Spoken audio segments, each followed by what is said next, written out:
Yo, what's up guys, welcome back to the channel. Today's video, let's talk about how to synchronize Wave with Stripe. If your business uses Stripe for payments, especially online sales, then syncing it with Wave will help to streamline income tracking. Here's how to do it. First step, enable Stripe in Wave. Go to settings, integrations, and payments. Then you're going to select Stripe as your payment processor.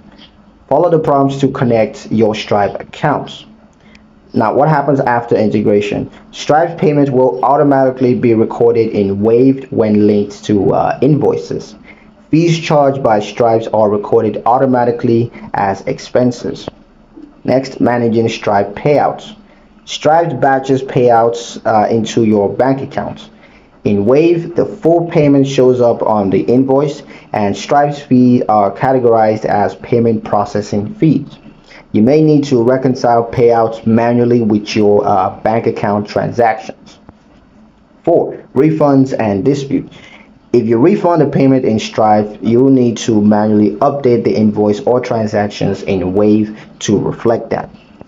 A quick reminder, Stripe automatically synchronizes payments only for invoices sent from Wave.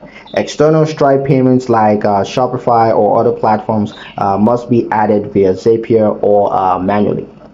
That's pretty much it for the video, guys. Hope you liked it. Hope you found the information useful enough. If you did, like the video, comment down below, let me know what you thought. Share the video with your friends and subscribe to the channel if you haven't done so already, and I'll see you in the next one.